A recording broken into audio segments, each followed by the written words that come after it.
Well, what a pleasure to have with us somebody who's from the front line of Australian sport. And actually, I'm going to read you this quote first, because there can't be too many guests you could introduce like this. He was described when he left Queensland Rugby as one of the great modern day sporting treasures of the state. What about that? He was born in Brisbane. He made his Super 14 rugby professional debut in 2006 for Reds. He was made captain in 2008, led them to Super Rugby victory in 2011. He signed in 2015 for Harlequins in southwest London, made 66 appearances and regularly captained them internationally. He first played for the Wallabies, the Australian national rugby team, in 2007. There he is. He went on to achieve 62 caps, captained his country 16 times, led them to a Tri-Nations Championship in 2011, then into the Rugby World Cup in the same year, and also was involved in the 2013 British and Irish Lions Tour. We couldn't be happier to have James Horwill with us. Did I give you the big enough build-up, mate? Does that work up? Probably a bit too big, mate. Yeah, I don't know if that's all accurate, but yeah, no, appreciate the sentiment nonetheless. Well, listen, it's an obscure question, first of all, but obviously I like to do my research, and obviously one of the first things that comes up is your Wikipedia profile. Are you really 6'7"? Yeah, about that. I'm 2 meters in sort of modern day measurement. So what is that? It's about 6'6" and a bit. Wow, I don't know, because I think I've met you once before, and then we've done other stuff online, but I don't think I perceived you were quite so tall. Now, listen, you've got an affinity with a lot of the guys that are logging on for this webinar because you've gone back to university yourself. Yeah, that's right. I'm currently doing an MBA at Cambridge University, so I'm in the final throngs of that at the moment. I've got about 3 months, just over 3 months left. Been running for nearly 2 years, finishing that course. So it's been interesting and challenging in its own right. And as I said, we're in the final depths of it at the moment. You when you were doing your initial qualification, it seemed to me, did you take a little bit of a sabbatical and then you picked it up over here, maybe towards the end of your playing career? And if so, just how hard was that, not to get it all done early doors, but to actually be involved in sport, your profession, and then go back to it? Yeah, look, I think for me, it took me probably 16 years to get an undergraduate degree that usually takes 3 to 4 years. So I finished high school and went straight to university to do a business degree. And then while within that first year, rugby sort of took off unexpectedly for me. I was sort of in and around, but I wasn't sort of that close to playing, professionally or anything like that. I was just playing with my mates on a weekend, and it sort of accelerated and accelerated quite quickly. And within a short space of time, I was, contracted professionally and also, playing, in international squads. And unfortunately for my university back then, I know it's a lot different now, but when I was studying university, the flexibility of the learning options probably wasn't there that there is now. And, I was deferred exams. I was missing half my tutors. I spent half my time trying to rearrange different lectures and tutors that I needed to go to. And it sort of, the relevance of it sort of lost point. It was more of an organizational exercise than actually a learning exercise. So I ended up, I did about half of it.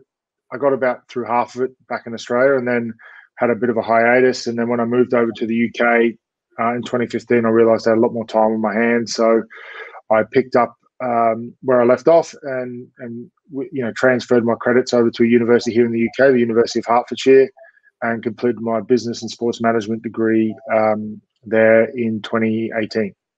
And what do you want to be when you grow up? What's the plan?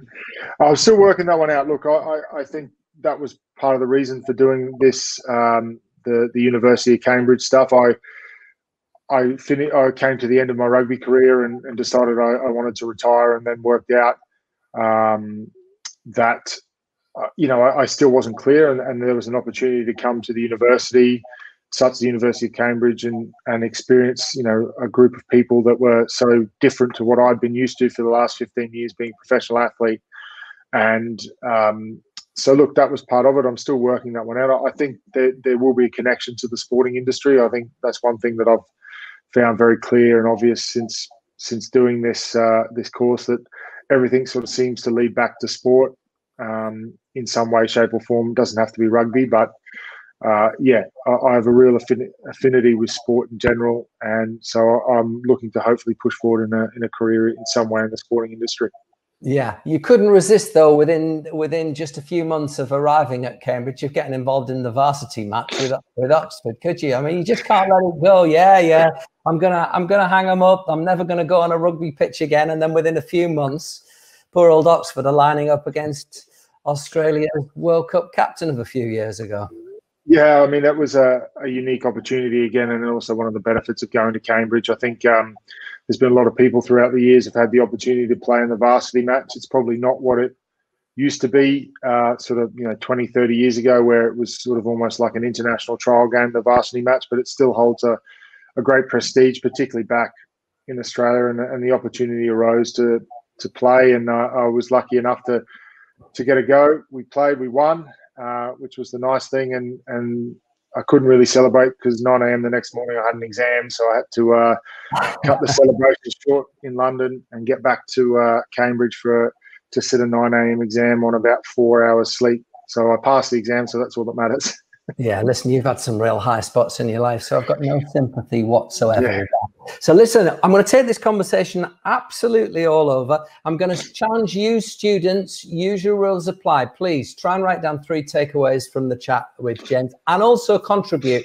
Left-hand toolbar there, 5 icons down is the chat room. Nip in there and ask James a question. We had a little off-air chat earlier. He said within reason, we can take this conversation absolutely anywhere. So I'll get the ball rolling, but if you want to jump in, get your questions across.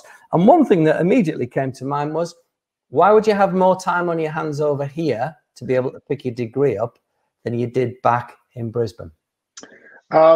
Mainly because I sort of stepped away from international rugby, and particularly in Australia, when you play rugby, you because of the size of the location, you spend a lot of time away from home.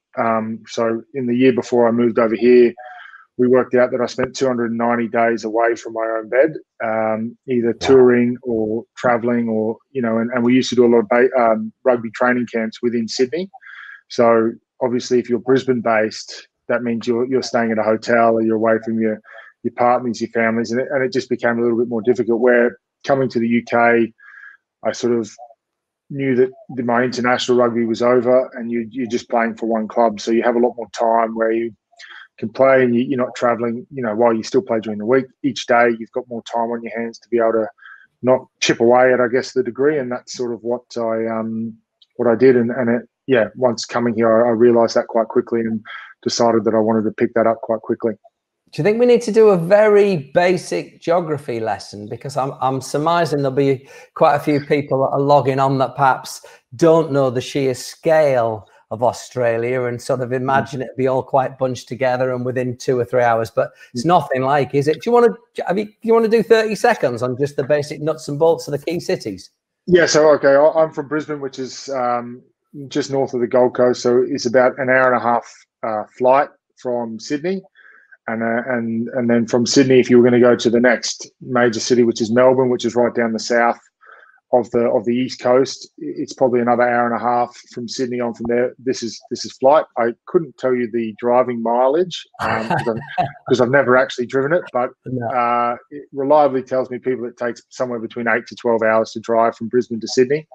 So look, the vast size of it, and then if you're going to Perth, which is somewhere where we do play, you're looking at about a 5-hour flight from Brisbane, and about the same from Sydney to Perth, which is on the complete east coast of Australia. So it's a pretty wide and vast country with not a lot going on in the middle of it. Okay, so there's all those separate states, lots of big amounts of space, but I guess the number one question I have to ask you is how it feels to walk out in a big match with the badge on your chest, leading your country out with the hopes and dreams of 25 million people on your shoulders? Yeah, look, when you put it like that, it's quite daunting. But I guess when you look, I think obviously one thing that Australia probably globally is known for is we're a very proud nation, particularly of our sporting heritage, and it's understood as a player, no matter, particularly in a rugby sense. There's probably a few national teams of rugby, the cricket team. We won't talk about the cricket from this morning, but look, there's an expectation that you need to win, and that's a given, and that's sort of almost a non-negotiable, and something that's not really discussed within the group. It's just sort of a known, and you got to go out there and do your best to win. And I think the big part that we always try to push across, no team ever is going to win all their games, but it's about putting the effort in and showing that you care, how much you care for the jersey, because as I said, Australia is a very proud country, very proud of our heritage, very proud of our sporting heritage, and something that we've got a sort of a never say die, don't take a backward step attitude, and that needs to be sort of embodied in the way you play rugby or play sport on the pitch. I mean, that Billy Big Balls Australian sporting mentality, where's it come from? Is it something you learn at school? Is it passed down from parents and grandparents? Where does this come from that you lot have to be king of the castle? Look, I don't really know exactly. It's certainly something that you understand as you're growing up. I mean, there's certainly a look through with, as I said, with sport, particularly certain sports where traditionally we've been very successful at an international level. Cricket is one. Rugby, traditionally we've had some great success at an international level. Rugby league is another sport where we've been very successful traditionally. And if you look at female sports as well, the netball, very proud netball country. They've been very, very successful across the board. And then we always, I guess, we like being the underdogs. We like batting above our weight. As you said, there's only 25 million of us. And we come from a very diverse background. So I think that's, something that makes Australia very unique, but we sort of like the underdog status, the battler that's sort of going to give their all and knock off the bigger, maybe wealthier, better finance countries, is something that I know all Australians take great pride in.